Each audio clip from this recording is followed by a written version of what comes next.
to come down on them. You wouldn't want to pose a risk to those below.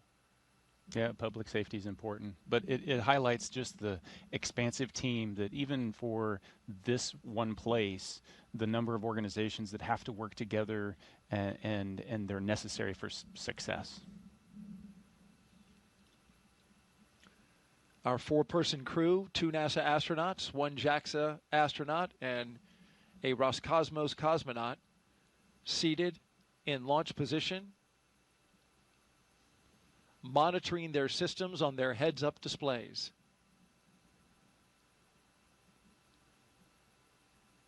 In the foreground on the right, that is a launch tower for Starship, the vehicle that SpaceX is currently testing and developing for use, among other things, in the human landing system for NASA. The launch auto sequence has started. And that's the call that begins the propellant flowing into the rocket. And now we are on an autonomous timeline counting down to 0 at 12:09 p.m. Eastern Time. This is a good milestone. It really signals that we're going to space. Yeah, it's the clock is definitely ticking. Up to this point, the crew's been strapped in for a little more than 2 hours. There's been margin built into the schedule just in case, the side hatch doesn't pass its leak check or a suit doesn't, whatever pops up, we've got a little margin. As we get closer and closer to liftoff, that margin disappears. And so now we're on a pretty tight timeline all the way down. 35 minutes to launch. The visors have been closed since they armed the launch escape. It's been about 8 minutes. It's at this point where I'm sitting there going, I wish I had scratched my nose before I put my visor down and trying to figure out how I'm going to do that, because they're going to be like this for another 45 minutes with the visors down. Boy, that sounds like a long time when you put it that way. Well, there's great anticipation, right? This is the moment they've been training for, a year in the making. For Zena Cardman, who's essentially trained twice, even longer than that. They have been looking forward to this moment for so long and training so intensely, and here it is upon us. Yeah, and the time for reflection was in those 2 hours leading up to this point.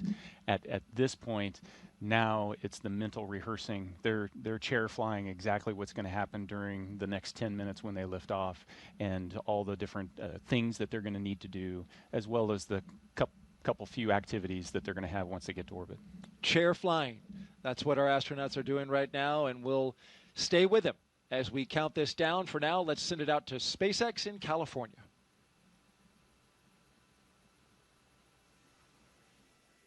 As Daryl mentioned, propellant loading of both RP-1 and liquid oxygen began at T-minus 35 minutes, right on schedule. And weather is our main watch item right now. But I am hearing from our vehicle teams that everything looks good for both Falcon 9 and Dragon. So next up, at about T-minus 30 minutes, the SpaceX launch director will inform the crew when loading of cryogenic helium will begin, first on stage 1 and then on stage 2 about 4 minutes later. Stage 2 RP-1 loading should wrap up at about T-minus 20 minutes and 30 seconds. Then, as we approach T-minus 16 minutes and 30 seconds, we should hear a call out that Stage 2 liquid oxygen loading has begun.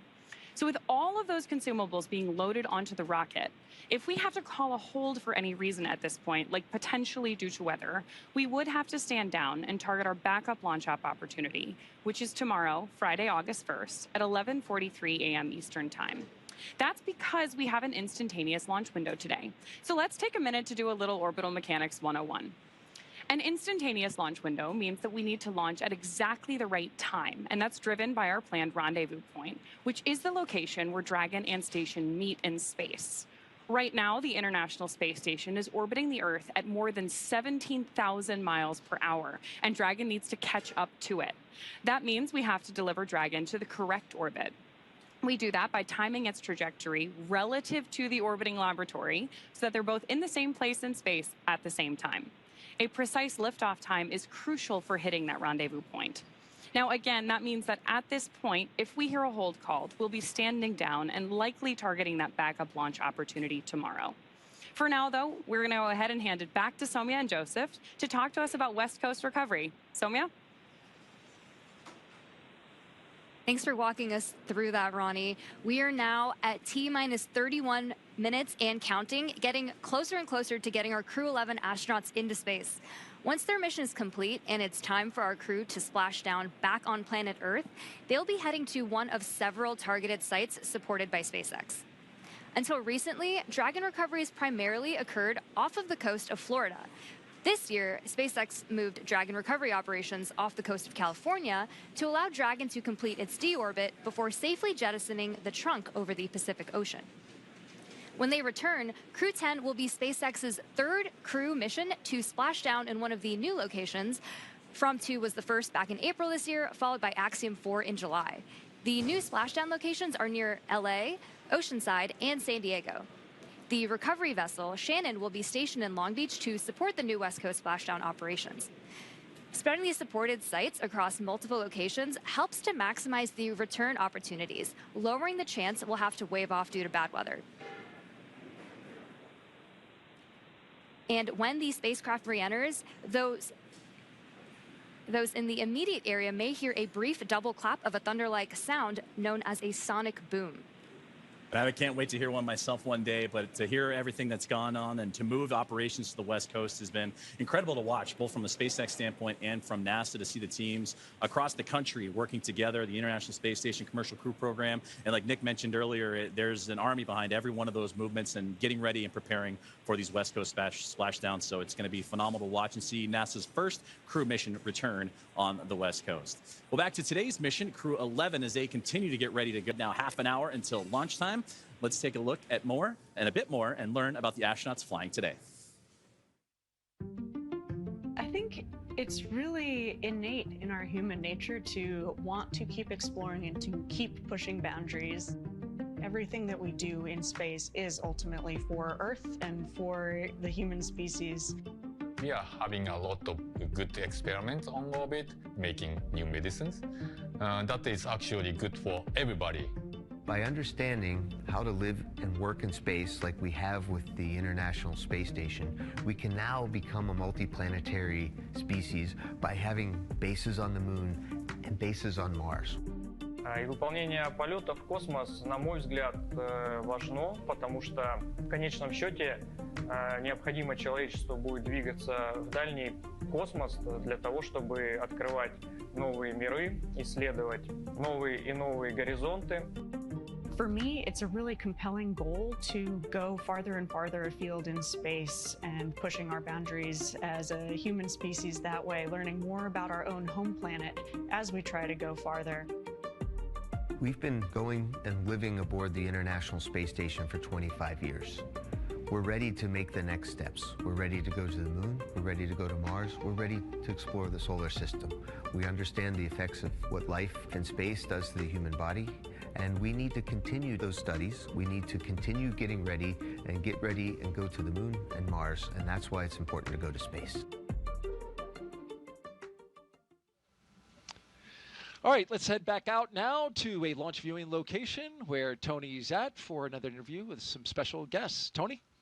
Hey, thanks, Daryl. That's right. Joining me is Dr. Stephen Platts and Dr. Lori Glaze to talk to us a little bit about the human research that's going to be on this mission. You know, Steve, can you tell us a little bit more about what human research Crew-11 will be conducting? Sure. We're very excited for the launch. We have 10 experiments flying on Crew-11.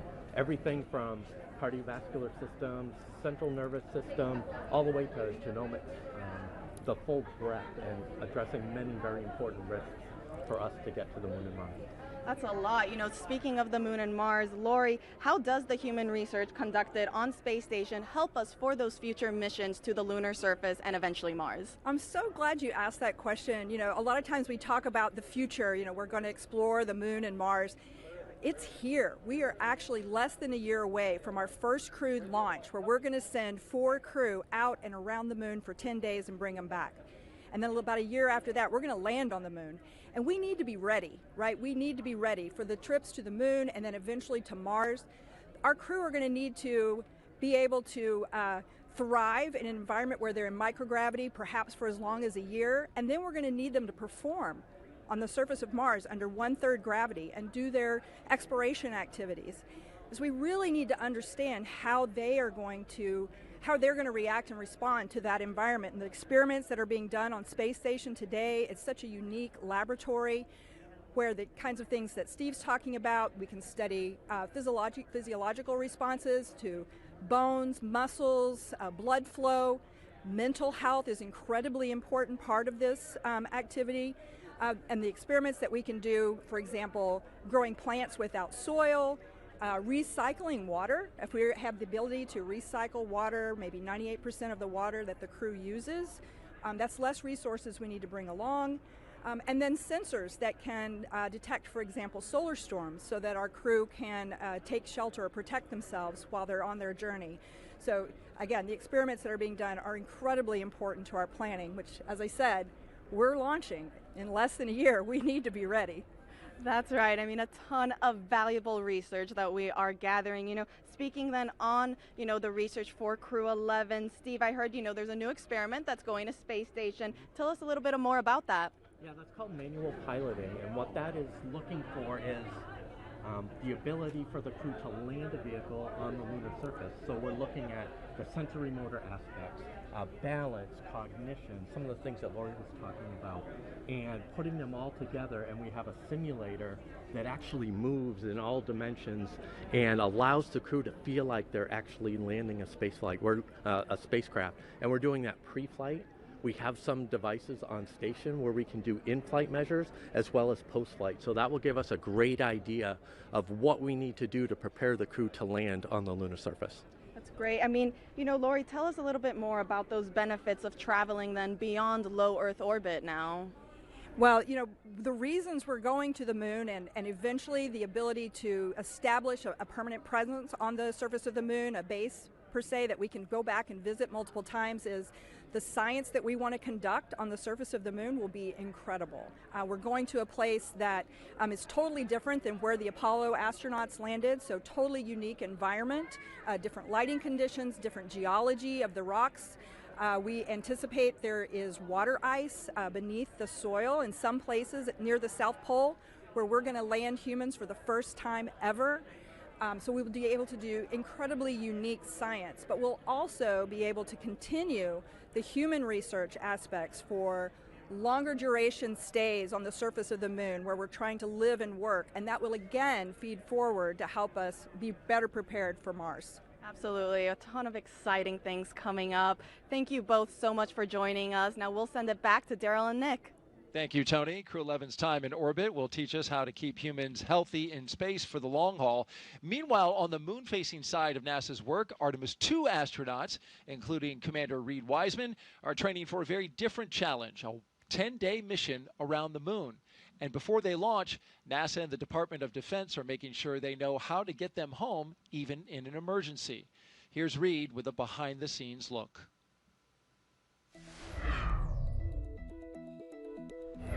Hi, I'm NASA astronaut Reed Wiseman, commander of Artemis II. I'm here at the Kennedy Space Center in Florida, and as you can see, work is well underway for our next mission to the moon, both on land and off the coast. Back in June, teams with NASA and the Department of Defense used an area of open water off KSC to rehearse procedures for a possible rescue after an ascent abort from the SLS rocket. Instead of using astronauts, they used a set of test mannequins staged inside the crew module test article, a full-scale mock-up of the Orion spacecraft. You can see pararescuers jumped from a plane into the water with their specialized equipment, then approached the spacecraft, opened the capsule, and transported the mannequins to the helicopter safely for medical care. This was one of 2 emergency procedures they rehearsed should they need to rescue me, Victor, Christina, and Jeremy during an abort scenario. And back here on land, now that the upper stage integration is complete inside the vehicle assembly building, teams with NASA's Exploration Ground Systems have been running SLS integrated testing, where they powered up both the core stage and boosters for the first time in preparation for our 10-day journey around the moon. That's a look at your Artemis Moon Minute. For more Artemis updates, scan the QR code on your screen right here or visit nasa.gov/Artemis-Roman numeral 2. Nick, I know you're excited for Artemis. Absolutely. One of your fellow astronauts you spent a lot of time with, Christina Cook, is going up. Yeah. The astronaut corps is small, so you know everybody in the corps, and so I'm excited to see all 4 of them take their trip around the moon. It's exciting. It's been a long time for NASA, more than 50 years. All right, now let's send it back to SpaceX in Hawthorne, California. Thank you very much, Daryl and Nick, and it was impressive to hear that interview and that Moon Minute, and it's amazing to see how interwoven what's being done with these crewed missions to the International Space Station and how they impact moving forward and the Artemis campaign. So incredible to see about how those two crews and how those two missions work together. Now, as we get back to today's launch, we're now approaching 20 minutes away in the countdown for NASA's SpaceX Crew-11 mission to the International Space Station. So let's take a look at Falcon 9 that's on your screen now, and that is a two-stage rocket that is 29 feet tall and getting ready for liftoff, and again, approaching 20 minutes away. At launch time, it produces more than 1.7 million pounds of thrust. Sonia, that is impressive firepower. Yeah, and rockets like Falcon 9 don't use all that thrust just to go straight up.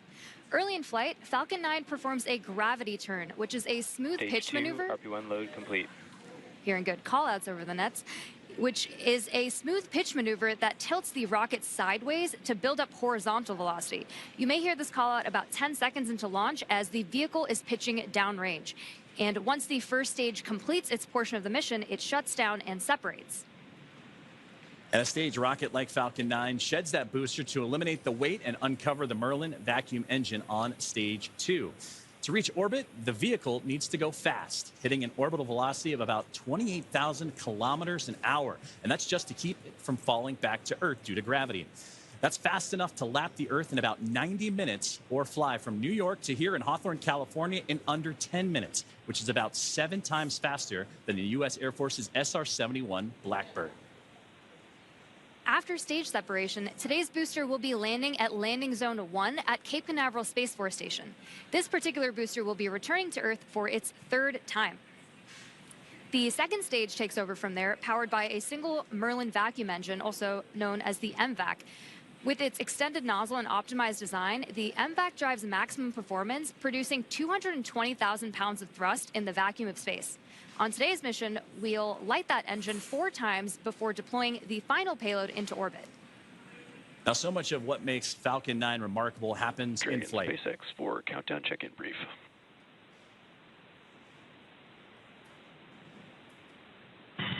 Dragon's with you. Okay, Zena, we have healthy Dragon, healthy Falcon 9, just like last time, so prop load is proceeding nominally. We do have one watch item that has popped up. There is a pop-up storm cell that is just to the north of the pad. Currently not violating any LCCs, but we are monitoring this particularly closely as it's moving offshore. We'll let you know if it starts trending towards blocking launch today, but again, not expecting that at this time. Dragon copies all. We've got a healthy Dragon, healthy Falcon. We're proceeding towards launch. Only watch item is a storm cell that is north of the pad moving offshore. We'll continue monitoring, but otherwise looking great. That's a good readback. And great communications there from the team here at SpaceX on the ground in Hawthorne, monitoring. What we've been keeping an eye on throughout the broadcast here today is that weather popping up, but everything else looks strong and healthy. The Falcon 9, the capsule itself, and the crew, they're still ready to roll as we're now about 17 minutes away from the launch. Now, talking back to Falcon 9, and what remarkable happens is what happens in flight. It's the first stage, landing itself on land or on a drone ship in the middle of the ocean, the fairings that can parachute back, all ready for another flight to space. Every part of Falcon 9 is a part of a larger design that comes together to do one thing, and that's escape Earth's gravity. And getting to space is the first step to building our multi-planetary future. At the top of Falcon 9 today, the crew is sitting inside Dragon Endeavour. Dragon has played a significant role in advancing our future in space by safely transporting crew to and from the International Space Station. There are currently 5 Dragon spacecraft supporting human spaceflight missions: Endeavour, Resilience, Endurance, Freedom, and our 5th and final Dragon, Grace, which just launched the Axiom 4 mission last month. Designed with safety as the highest priority, Dragon is capable of carrying up to 7 passengers to and from Earth orbit. The Dragon spacecraft has Stage 2 LOX load has started. 16 Draco thrusters. As you heard that great call out there, as the fueling continuing to make its way into the rocket. And those 16 Draco thrusters can be used in space to help navigate the spacecraft to its destination, each providing 90 pounds of force.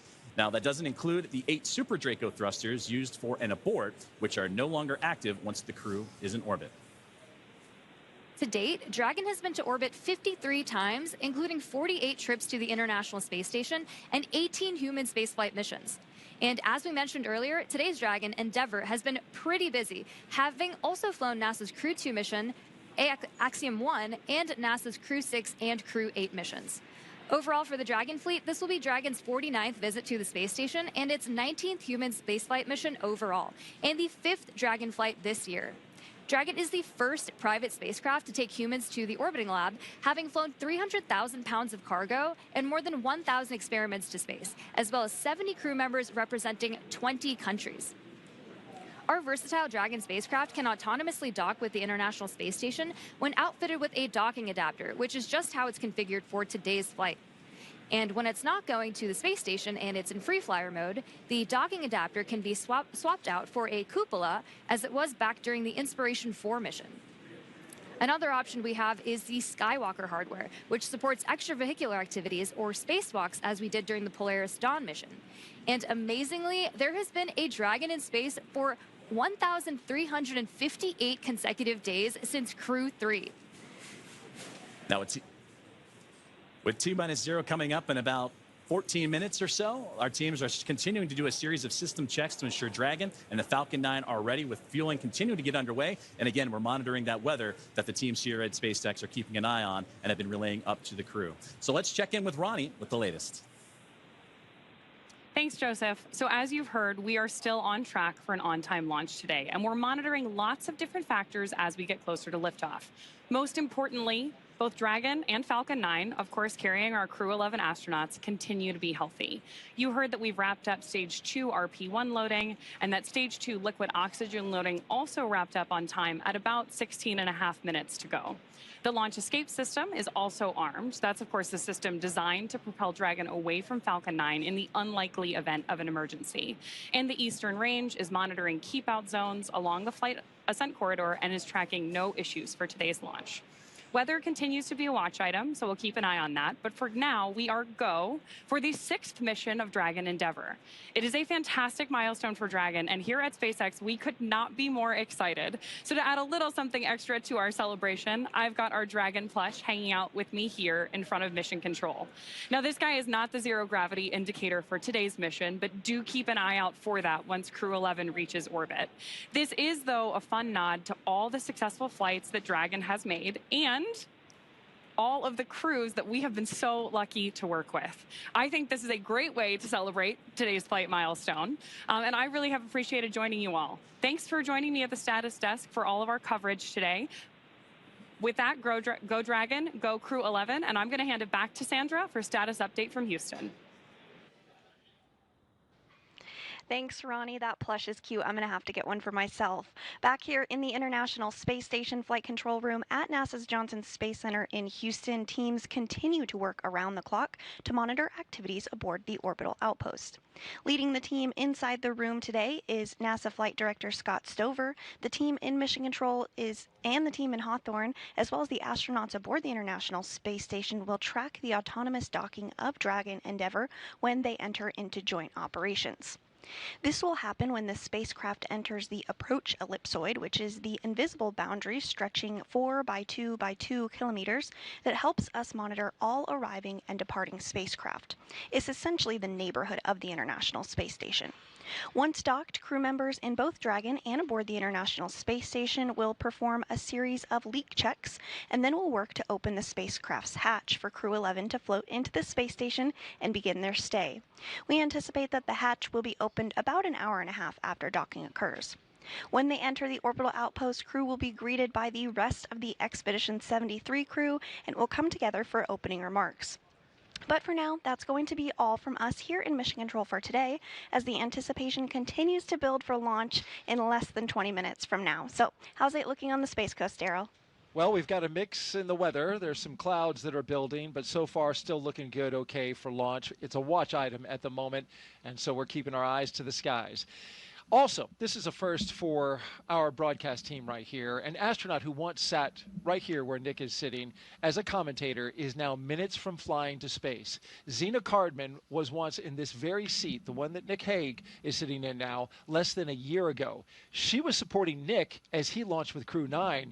She was originally set to command that mission, but when Crew-9 had the shift and had the change up of assignments, she had to step back to help get the team off the ground. And here's what she said, Nick, after watching you and your crew go into space. Every crewed launch that I have ever watched has really brought me a lot of emotion. This one today was especially unique. I think it was hard not to watch that rocket lift off without thinking, that's my rocket and that's my crew. But I also know that I'm not the only person who can think that. Of course, we have Stephanie Wilson here today, but I mean, there are many, many people who made this mission happen, and there are people on orbit who will be taking this capsule home. And it makes me very proud to know that I am one of many people who can say, that's my crew, that's my rocket. Makes me really proud, makes me feel very connected to this mission that we all get to take part of. Go Crew-9. An emotion-filled Zena Cardman in that moment, and she is going to give us some words any moment now. Dragon SpaceX, confirm crew displays are configured for launch. Your thoughts on hearing that after you launched? SpaceX Dragon displays are configured for launch. It is our honor, our privilege, and our choice to take part in something much greater than any individual, but it's the individuals who make this endeavor great. To each of you at SpaceX and NASA, to our partners at JAXA and Roscosmos, to family, friends, and mentors, you fly with us today. Arigato gozaimashita. Spasibo большое. Thank you. With gratitude and focus, Crew-11 is ready. And more words. Crew-11, sentiment is the same on the ground from everyone staying here. We have enjoyed working with you in the preparation for the mission. Looking forward to doing the same in flight. Good luck. Enjoy the ride. And more words from Zena Cardman. We just heard from her live. Yeah. Yeah, it's like I started the show. There isn't any place I'd rather be than here today. What Zena said is so true, you know, and it's this palpable feeling that, hey, that's my crew. Those are my friends. You know, hey, that's my commander. And just to be here and know that, you know, I've done my small part to help support them along their way, and there'll be more support that happens in the future. And to be able to see behind the scenes everybody else that is contributing to that is, that's what makes this all so special, is it's not about the individual. Spaceflight has nothing to do with individuals. It's all about us working together. 100%. Well said, Nick. And kudos to both of you for showing an immense amount of class. You signed up to do this role almost immediately after getting into space, and we heard from you saying, I want to be there for Zena. Thank you for being here. And go Crew-11. And so with just 7 minutes to go, a little over 7 minutes, we want to send it back to Hawthorne for the final countdown. Thank you, Daryl. Thank you, Nick. And those were beautiful words from Zena Cardman. You can hear the emotions behind them and what they're looking forward to getting ready for launch. And they say Crew-11 is ready. As you mentioned, about 7 minutes and change to go until we have liftoff, and we're still awaiting the final propellant loading to complete, and then we'll get into engine chill, and more milestones will be along the way. It's going to be about a 9-minute ride to orbit, and then Dragon in the second stage will continue to coast for a few minutes after that once the first stage and second stage have performed. You'll be hearing some of those performance calls as we get into that final countdown, and then after liftoff. These are SpaceX flight controllers reporting on the trajectory, speed, booster, and performance, and the key milestones, but there are some other calls that you'll hear the crew make as well, especially after liftoff. The crew will report out a few number and letter combinations which mark different abort zones throughout the flight up the eastern seaboard. The first two, 1A and 1B, are abort modes available. Has started. And right on cue for the engine chill that has begun. And those first stage abort zones, again, 1A and 1B for that first stage. Next are 2A through E. Those will come into play once the second stage kicks in. They'll only hear that 2A call. And diverting a little bit from the other naming systems, we'll hear the call Shannon, which refers to Shannon, Ireland. This means that the crew could target off the coast of Ireland if they needed to abort late in that second stage burn. You'll hear these different calls throughout the flight uphill along the way, and the performance callouts from the guidance, navigation, and control officer and also the propulsion lead. So we're coming up on T-minus 6.5 minutes. We heard that the engine chill is started, and that means that that small trickle of fuel making its way into the engine to prime it Stage for 1 fuel load launch. complete. So we already heard that stage 1 engine chill has already started, which is a key process that prepares the engines for flight. Right now, the prop in the tanks is isolated from the engines. Sorry. The prop in the tanks has already started trickling into the Merlin engine pumps as the engines are chilling for the start sequence. And we do this because the super chilled and densified liquid oxygen is really, really cold. And we use this process to bring the engine hardware down to a cooler temperature before flowing all of the LOX and propellant into it during flight. At liftoff, Falcon 9 is consuming 700 gallons of fuel per second. So engine chill helps us to prevent thermal shock and ensures nominal engine performance. Shortly, coming up, we should also hear the call out for stage 1 RP1 load completion. As you mentioned, engine chill is now underway. We're getting ready for those next call-outs that'll be coming up here shortly, as we are now almost 5 minutes away from liftoff, and that's where they're going to configure for terminal count. And that will be a call for Dragon to configure to terminal count and transition into internal power. Falcon 9 tanks are pressurizing for strong back retract. And at this point, the Dragon onboard Dragon computers is in configure for terminal count. Perfect, right on schedule, and those onboard computers now taking control of the spacecraft. You also heard the call out for pressurizing to give extra structural stability for the rocket as it makes its way uphill. So we're approaching now 4.5 minutes away, and then around that time, you'll hear, you mentioned it there, the strong back retract, and that'll allow provide access to Falcon 9's fueling lines and umbilicals for prop load and different gases being loaded on board. But right now, everything's starting to wrap up, and Somya, it's exciting to get to this. Strong back retract has started. Exciting to get to this point of the countdown. As you heard it right there, the strong back retract is on its way.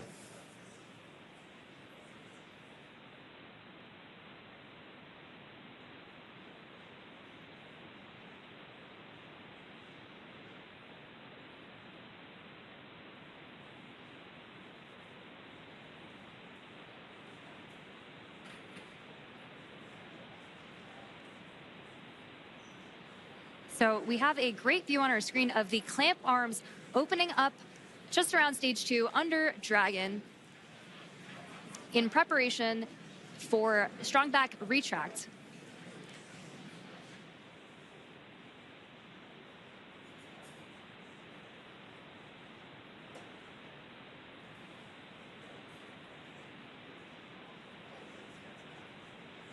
We have some really great views on our screen of that happening right now.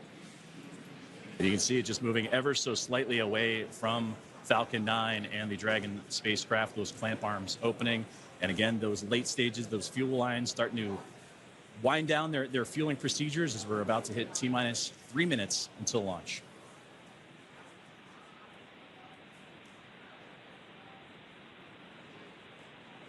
Second stage loading will wrap up shortly after the first, and you've probably noticed those white clouds venting from around the rocket. That isn't smoke. Stage 1 LOX load complete. That's condensation, as stage 1 liquid oxygen loading has been completed. As liquid oxygen warms slightly inside the tanks, some of it boils off, and that gas is vented to manage pressure. When the vented oxygen hits that warm Florida humid air, in terminal count and on internal power, it instantly condenses into those clouds. As you just now heard, the Dragon now in prop load complete, on into internal power. It's fully fueled. The rocket and Crew-11 are ready for liftoff. And this rocket now transitioning into internal power. The gas closeouts will also begin to purge all the feed lines and allow Falcon 9 to be isolated. And then they'll get vented overboard through the umbilicals and strong back retract. So coming up in just under 20 seconds, we should hear the call out that LOX load will be completed on stage 2, which will mean that there will be 1 million pounds of propellant loaded onto Falcon 9 at that point. We're coming up on that call out in just a few seconds from now.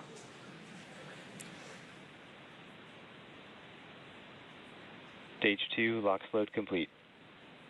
Now that that's complete, we will vent down the TE, which will produce a white cloud off the side of the rocket, which is totally normal and expected. Dragon is in auto idle. Auto idle puts that rocket in a state the flight computers understand before it takes over. And that's making sure the transition to the final countdown is smooth and all the flight computers on board are in sync with each other and configured for launch. We're now 90 seconds away from Ground launch. gas closeouts have started. Expect loud venting. And there's the gas closeout that Soumya was just talking about. And now inside 80 seconds from the launch of NASA SpaceX's Crew-11.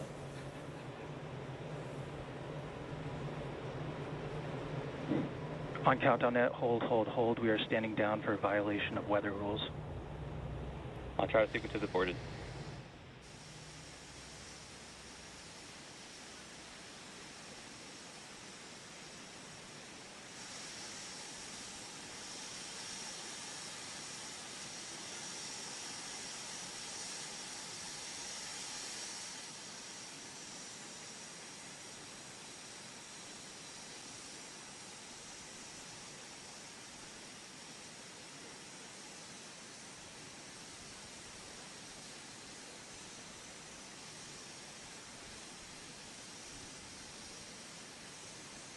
So as you've heard over the nets, we did just have a hold called at the T-1 minute mark. And that hold due to weather, that was something that we've been keeping an eye on. Our team here in SpaceX and Hawthorne, as well as in NASA, we're monitoring that throughout today's broadcast in preparation for launch. But unfortunately, standing down looks to be the case as the weather has created that violation. But we'll continue to monitor and await for the news officially from the teams on the ground as that weather violation looks to come into play for launch today. Dragon SpaceX, bad luck on weather there. We just got clipped by a cumulus cloud right over the pad, so ended up scrubbing for weather. With that, you are go to proceed to 5.100 for launch scrub. We'll begin offloading the rocket.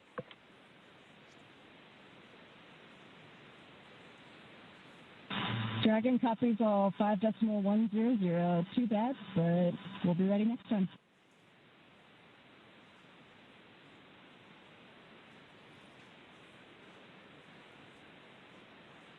And there you heard the call up to the crew that unfortunately the weather just not playing alongside with today's excitement of the launch for NASA SpaceX's Crew-11. But we have mentioned a couple times throughout the broadcast today that there are backup opportunities starting as early as tomorrow. 11:43 a.m. Eastern time is what the target time is for tomorrow's next attempt for launch for Crew-11. But it came right down to the wire, Soumya, with that T-1 minute. But you heard on the loops there that it was just clipped, as they said, by a cumulus cloud to violate the weather rule. So unfortunately, today's launch attempt has been scrubbed due to weather. You know, and there are 1,000 different ways that a launch can go wrong. And so we want to ensure the safety and reliability, even if it is a weather scrub. So we will stay with coverage of the crew as we follow them through the egress procedures and make their way back to crew quarters for now.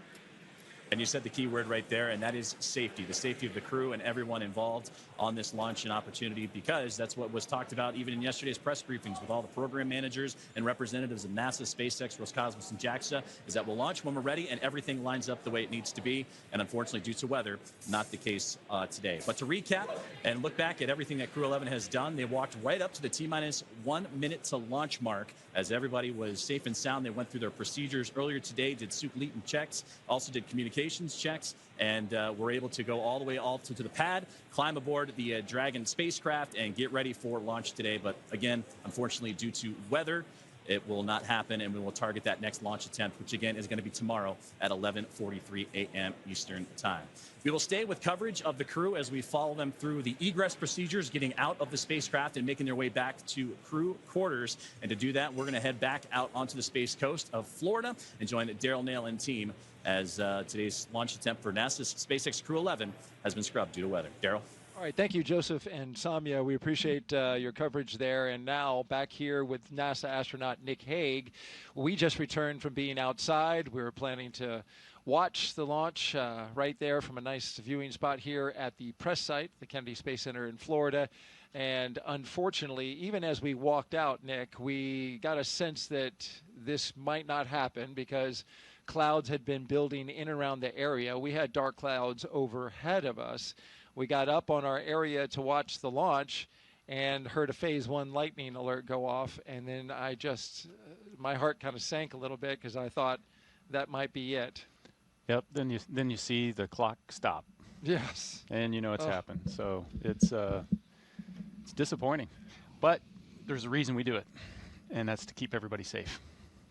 It's so critically important. As you look at this shot here, you can see that just right over top, you've got some darkened clouds in the area. This was a result of a sea breeze that when we started the day, the launch weather officer improved our forecast to 90% go, but there was a 10% concern that the sea breeze was going to develop earlier in the day than originally forecast. And that sea breeze, which is very, this is very common here in Florida in July, once that air starts moving over the ocean and onto land and meets the warm air, our blue skies went to cumulus clouds scattered across the spaceport. And we just had one get just inside the 10-mile radius. Dragon SpaceX, for awareness, we're looking at approximately 50 minutes for the prop offload time. So it should be approximately 1700 UTC when we are able to proceed with 5.100 and rotate the seats.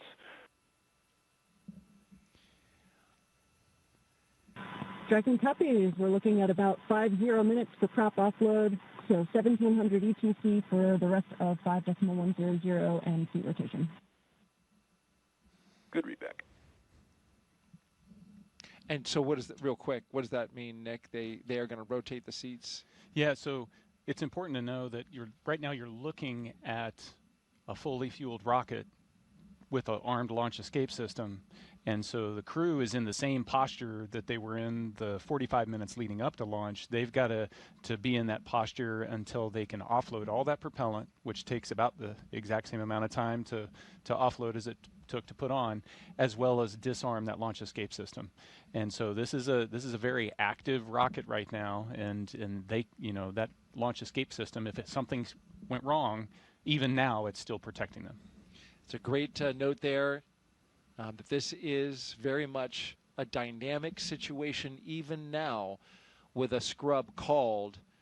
The teams have to work through their procedures to safe the launch pad, the rocket, and the capsule from being just minutes from launch. And we were in that posture ready for launch, and now we have to undo that, right? Yeah, very carefully. You got to back out of all of that, and then once the rocket is defueled, we've got all the fuel out of there. We can disarm the launch escape system. You still need the pad team to be able to come and get out there to get into the white room and help open up that side hatch and get the crew out. And so the scrub process is not a quick one. Just to finish a thought that I had said, and I think this view on the left basically shows you what the issue is. That's rain on the right half of the screen there. That's a rain cloud with rain coming down. And on the left hand, we were dealing with sun poking through the clouds on our side. We could literally see the clouds kind of going over top of our heads, getting close to the pad. And the standoff area is 10-mile radius around the pad for these dark clouds and cumulus clouds. And that is a safety factor. We'll talk a little bit about that. That is because you don't want to send a rocket through a tall cloud like that could generate some energy from the rocket passing through it. Yeah, just the same as if you're on a commercial airline flight, you don't necessarily want your pilot to take you through a severe thunderstorm. We don't want to do that with a rocket. And so we are erring on the side of safety in this situation. But as Nick pointed out, the rocket that you are looking at is a fully fueled, ready to launch Falcon 9. As we now see, they are starting to allow some of the liquid oxygen to vent off as they begin detanking the rocket from its super chilled liquid oxygen and its RP1, which is the kerosene-based propellant. Dragon SpaceX propellant offload update, estimating about 45 more minutes for propellant offload. Tracking copy, additional 4 or 5 minutes for prop offload. Now, as you recall your procedures for the crew, getting out of the capsule and getting back into their vehicles and going back, take me through the timeline of the scrub procedure. Yeah, it's a fairly straightforward procedure. You're running the launch procedure in reverse, essentially, and so they're strapped in. The seats are rotated up in a launch configuration. As soon as they detank, they're going to disarm the launch escape system. So you're looking at it's 45 minutes to get rid of the liquid oxygen and RP1. Once that's off, then they'll be able to disarm the launch escape system, rotate the seats down. At that point, the arm will come over and the ground team, the pad team, will be able to come up there. They'll open the side hatch and then help them get out of the capsule just like they helped them get into the capsule. So you're looking on the order of, an hour, a little bit longer. And you want that rocket fully detanked? Absolutely. Yeah. You've got cryogenic propellants, oxidizers, moving, flowing, and you want to make sure that that's all secure before you put people around it. That's the way the system is designed. It's different on other launch vehicles. Other launch vehicles, the Soyuz I launched on was fueled when we showed up to it. But while you're moving the fuel on and off, you minimize the number of people that are around. That's exactly right. And the SLS rocket is similar in that it gets fully fueled and tanked, and then they bring the astronauts on board. SpaceX does it so they can do that tanking as the very last part of the mission timeline. And this also allows for a quick tanking, relatively speaking, for a rocket. And then allows you to detank it. But they're using super densified liquid oxygen as well. So you mentioned it. High energy systems are engaged here, and so we are now unwinding that as we proceed through the scrub procedure. If you're just joining us, we scrubbed this launch at T-minus 1 minute and 7 seconds until liftoff. We had a healthy rocket, a healthy spacecraft, we had a clear range, and we just had weather in the area, a cumulus cloud that just clipped the radius nearby within the launch area, the 10-mile radius. It got into that standoff area, and that is what caused the scrub for the day, because that is a safety measure to keep the crew that you see on the right side of your screen safe from any potential hazards that could develop as a result of the weather. And this view gives you a clear look at exactly where the clouds ended up now just about 10 minutes after when we were supposed to lift off, right over top of us. They were certainly in the area. We heard the lightning warning go off, and so we knew when we were standing out there watching this launch that that was a bad sign. But it's interesting. I've seen it go both ways, right? Where we get a launch forecast that is 85% no-go, but you find a hole in the clouds that's just 10 miles in radius, and it's all around the launch pad, and you can launch. This is the opposite of that. We had 90% go with only a 10% chance, but this is Florida in July. These things can pop up literally just from, the daily sea breeze collision that we have over land. Yeah, weather is dynamic, and we throw a lot of technology at it, we throw a lot of science at it, and it still baffles us sometimes.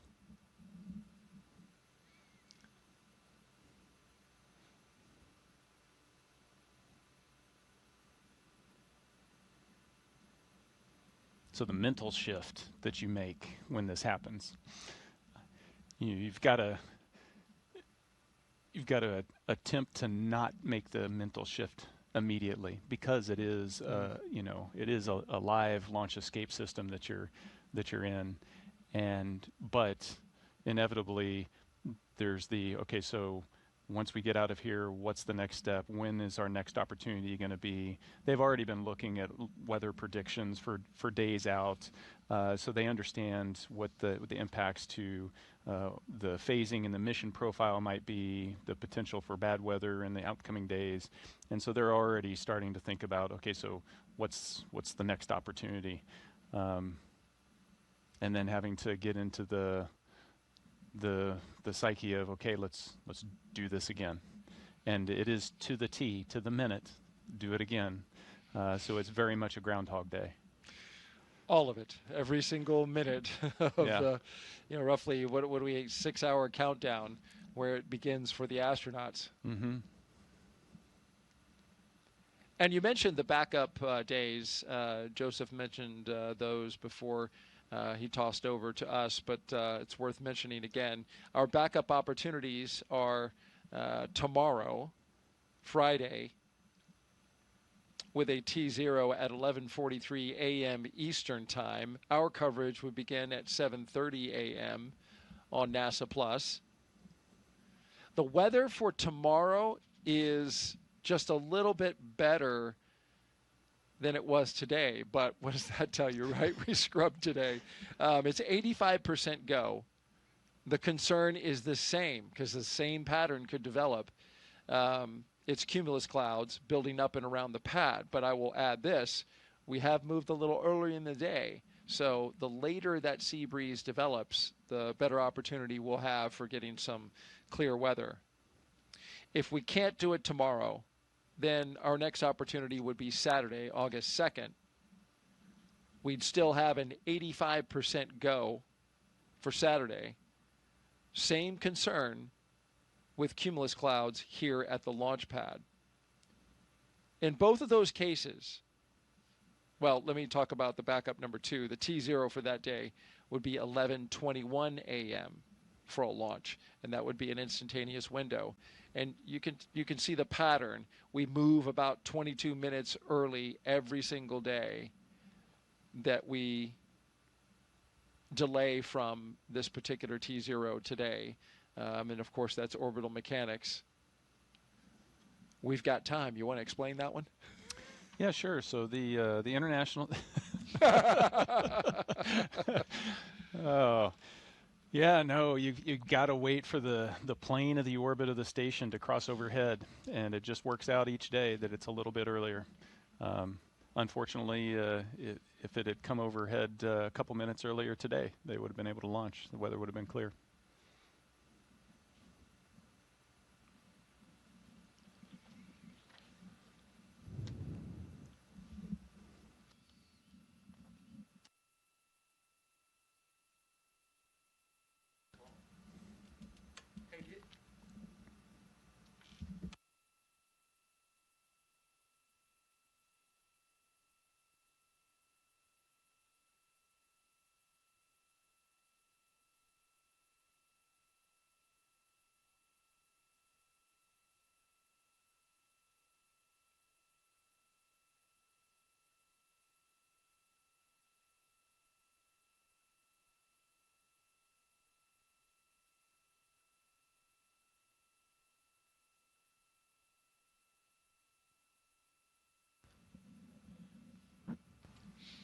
I just mentioned the backup opportunities.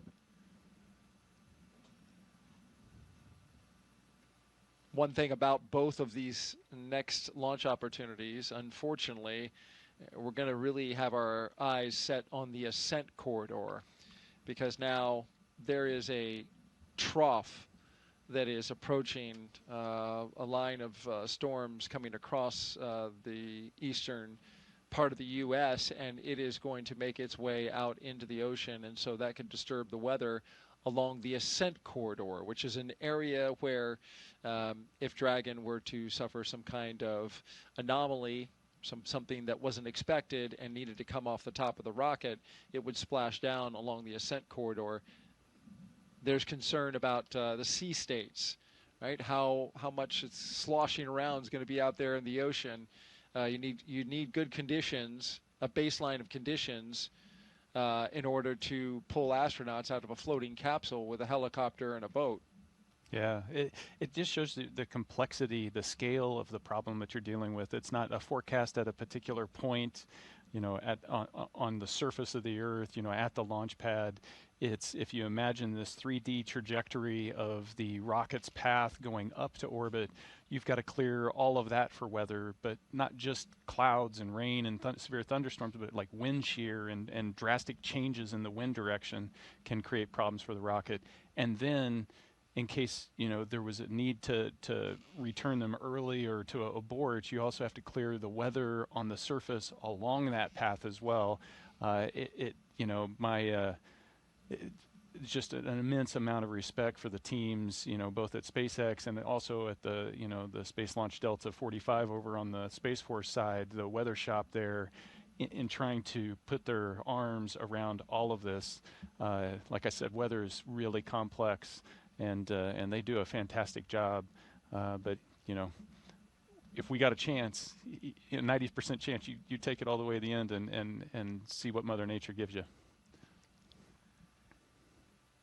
And I'm sure, as an astronaut, when it's your arse in the seat, you want that level of awareness, that level of scrutiny given to the weather throughout the trajectory, throughout the launch area and the launch period. Oh yeah, you know, the immense respect for them, knowing that their job is watching my back. And Dragon SpaceX propellant offload update, estimating 37 more minutes for propellant offload.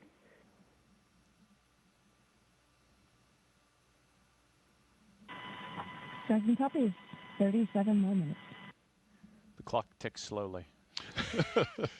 Hope you got 37 minutes worth of stories, Nick. But I, you know, like I was saying, it just takes so much to do that when you're sitting in that seat there, if you get the call for a scrub, there's no question. It's, you guys are the experts. This is the safest thing for us to do right now, and you're all in. You're not second guessing. But you also have that moment, and like when we were standing out there, you're like, oh. There's the disappointment. There's the knowing you're going to have to go through this all again. The disappointment not just for the crews, but you know, the team that's in quarantine